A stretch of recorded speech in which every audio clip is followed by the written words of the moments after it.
कभी सोचा है एक घर में 6 बेटियां हों तो क्या होता है, मतलब पूरा हंगामा। आज हम एक ऐसी ही माँ शारदा देवी और उनके 6 अतरंगी बेटियों की कहानी सुनने वाले हैं, जहां हर दिन एक नया तूफान आता है। तो चलिए शुरू करते हैं ये मजेदार कहानी। अच्छा, तो सवाल ये है कि शारदा देवी के लिए उनकी बेटियां क्या थीं? रोज का सिरदर्द या फिर उनके जीवन का सबसे बड़ा खजाना? आइए इस पहेली को शारदा देवी की नजरों से ही समझने की कोशिश करते हैं। तो ये है हमारी कहानी की हीरोइन शारदा देवी। वैसे गांव वाले उन्हें प्यार से खरूस माँ बुलाते हैं। उनकी आवाज में इतना दम है कि जब वो चीखती भी हैं तो पड़ोसियों के घर की खिड़कियां हिल जाती हैं। और उनके इस गुस्से की वजह उनकी 6 प्यारी और उतनी ही शैतान बेटियां। अब मिलिए इस घर के असली तूफानों से। सबसे पहले पिंकी, जो सांस भी लेती है तो रील्स के लिए। फिर है टिंकी, जिसकी दुनिया खाने से शुरू होती है और खाने पर ही खत्म। मिंकी, जिसकी आंखों में आंसुओं का समंदर हमेशा तैयार रहता है। चिंकी, जो काम करने से ज्यादा काम से बचने के बहाने ढूंढती है। डिंकी, जिसे नींद से जगाना नामुमकिन है। और आखिर में बिंकी, जिसके क्यों और कैसे कभी खत्म नहीं होते। मतलब ये सब मिलकर घर को घर नहीं, एक सर्कस बनाए रहते हैं। तो हुआ यूं कि एक दिन शारदा देवी के सब्र का बांध टूट ही गया। उन्होंने घर में ऐलान कर दिया, अगर घर साफ नहीं हुआ तो आज किसी को खाना नहीं मिलेगा। और बस यहीं से शुरू हुआ ऑपरेशन सफाई, जो किसी कॉमेडी शो से कम नहीं था। तो सबसे पहले मैदान में उतरी पिंकी। झाड़ू तो उठाई, पर घर चमकाने के लिए नहीं, बल्कि अपनी अगली वायरल रील बनाने के लिए। मतलब सफाई का मिशन शुरू होने से पहले ही पटरी से उतर गया था। इसके बाद टिंकी ने किचन का मोर्चा संभाला और खाना बनाने की जगह टेस्टिंग के नाम पर ही आधा खाना निपटा दिया। भाई, पेट पूजा सबसे पहले। और फिर आई मिनकी, जिनकी आंखों से तो गंगा जमुना बहने लगी। बहाना क्या था? धूल से एलर्जी। अब सफाई तो हुई नहीं, पर घर में आंसुओं की बाढ़ जरूर आ गई। और आखिर में हमारी नींद की रानी डिंकी, उसने तो झाड़ू को ही तकिया बना लिया और वहीं सो गई। नतीजा, घर साफ होने की बजाय पहले से भी ज्यादा बिखर गया और ऑपरेशन सफाई एक बड़ा फ्लॉप शो साबित हुआ। अब शारदा देवी का पारा 7वें आसमान पर था। उन्होंने सोच लिया कि इन सबको सबक तो सिखाना ही पड़ेगा। उनके दिमाग में एक ऐसा प्लान आया जो इस घर की पूरी कहानी ही बदलने वाला था। और फिर उन्होंने अपना ब्रह्मास्त्र चलाया। ऐलान कर दिया, कल गांव के मेहमान आ रहे हैं। यह सिर्फ एक खबर नहीं थी, बल्कि एक बड़ी साजिश की पहली घंटी थी। मेहमानों का नाम सुनते ही घर में एकदम सन्नाटा छा गया। अब मेहमानों का नाम सुनते ही घर में तो जैसे हड़कंप ही मच गया। जिंदगी में पहली बार इन 6 बहनों ने एक साथ मिलकर काम करने की सोची।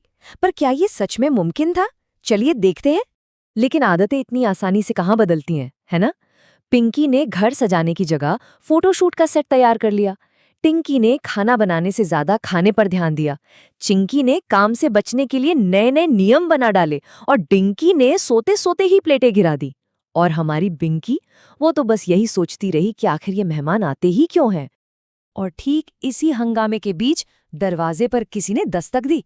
मेहमान आ चुके थे। घर पूरा बिखरा पड़ा था और बेटियां डरी सहमी थीं। शारदा देवी को लगा कि आज तो उनकी इज्जत का फलूदा बन गया। लेकिन आगे जो हुआ वो किसी ने सपने में भी नहीं सोचा था। और अब कहानी में आता है असली ट्विस्ट। मेहमानों ने जैसे ही घर में कदम रखा, सामने का नजारा देखकर वो दंग रह गए। बेटियों के चेहरे का रंग उड़ा हुआ था और शारदा देवी का दिल जोर जोर से धड़क रहा था। लेकिन हुआ कुछ ऐसा जिसकी किसी को उम्मीद नहीं थी। मेहमान गुस्सा होने की बजाय जोर जोर से ठहाके लगाकर हंसने लगे। उन्होंने कहा, इतना मजेदार और एंटरटेनिंग परिवार हमने आज तक नहीं देखा।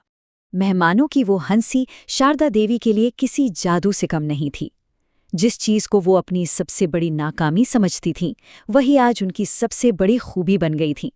जिंदगी में पहली बार उन्होंने अपनी बेटियों की शैतानियों में उनकी मासूमियत और उनका प्यार देखा। और तब शारदा देवी के दिल से वो बात निकली जिसने सब कुछ बदल दिया। उन्होंने अपनी बेटियों से कहा, तुम सब काम में भले ही जीरो हो, लेकिन दिल की एकदम हीरो हो। ये शब्द किसी जादू की तरह थे, जिन्होंने सारे गिले शिकवे एक पल में मिटा दिए।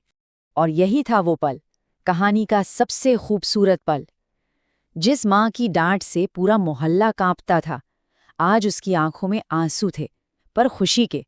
उन्होंने अपनी 6 की 6 बेटियों को कसकर गले लगा लिया और उस दिन वो बिखरा हुआ घर जन्नत बन गया।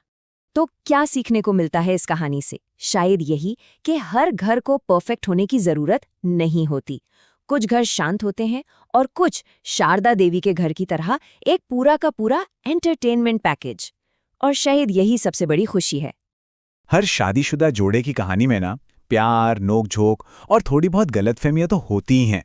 तो चलिए आज देखते हैं राहुल और पूजा की ऐसी ही एक मजेदार कहानी जो शायद कई लोगों को अपनी सी लगे।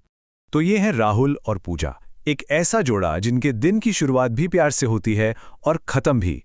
हाँ, बस बीच में थोड़ा बहुत ड्रामा जरूर हो जाता है। मतलब एक दूसरे से प्यार तो ये लोग बहुत करते थे, लेकिन जैसे ही सुबह होती थी ना, इनका प्यारा सा घर अक्सर एक छोटे से मजेदार युद्ध क्षेत्र में बदल जाता था। तो कहानी शुरू होती है एक बिल्कुल आम सुबह से, और उस सुबह के सबसे पहले दुश्मन से, यानी अलार्म घड़ी की कान फोड़ू आवाज से। और तभी राहुल की तरफ से आती है दुनिया की सबसे जानी पहचानी गुजारिश, बस 5 मिनट और। लेकिन पूजा का जवाब भी ना बिल्कुल तैयार था, और बस इसी के साथ सुबह की जंग का आधिकारिक तौर पर आगाज हो गया। अच्छा, तो बेडरूम की लड़ाई के बाद अब जंग का मैदान सीधा किचन में सजता है, और यहाँ चाय, वाईफाई और पराठों पर घमासान होने वाला है। अब देखिए, पूजा सुबह की चाय बना रही है, लेकिन उसका ध्यान इस बात पर है कि राहुल अपने फोन में पूरी तरह खोया हुआ है। उसे बस एक गुड मॉर्निंग ही तो चाहिए थी। लेकिन राहुल के हिसाब से तो वो अपनी ड्यूटी पूरी कर चुका था, बस जरिया थोड़ा सा डिजिटल था। शायद अपनी गलती का एहसास होने पर राहुल ने किचन में मदद करने का फैसला किया। वैसे इरादे तो नेक थे, पर नतीजा काफी मजेदार निकला। और जब राहुल की मेहनत का फल सामने आया तो पूजा अपनी हंसी ही नहीं रोक पाई। भाई, गोल पराठे की जगह उसने सीधा भारत का नक्शा जो बना डाला था। तभी पराठे के सदमे से भी बड़ा एक संकट घर पे छा जाता है, एक ऐसी मॉडर्न डे इमरजेंसी जिसे नजरअंदाज नहीं किया जा सकता था। वाईफाई बंद। राहुल के लिए तो जैसे ये दुनिया के खत्म होने जैसा था। उसकी नज़र में यह वाकई एक बहुत बड़ा संकट था। लेकिन पूजा को इसमें एक मौका नजर आया। उसने राहुल को ताना मारते हुए कहा कि चलो, इसी बहाने उसे असली दुनिया देखने को मिलेगी। घर की नोक-झोंक अब बाहर पहुंचती है, और अब युद्ध का मैदान बदल चुका है। अब यह है शॉपिंग मॉल। पूजा ने जैसे ही कहा कि वो अकेले शॉपिंग जा रही है, बस इतना सुनना था कि राहुल फौरन साथ चलने के लिए तैयार हो गया।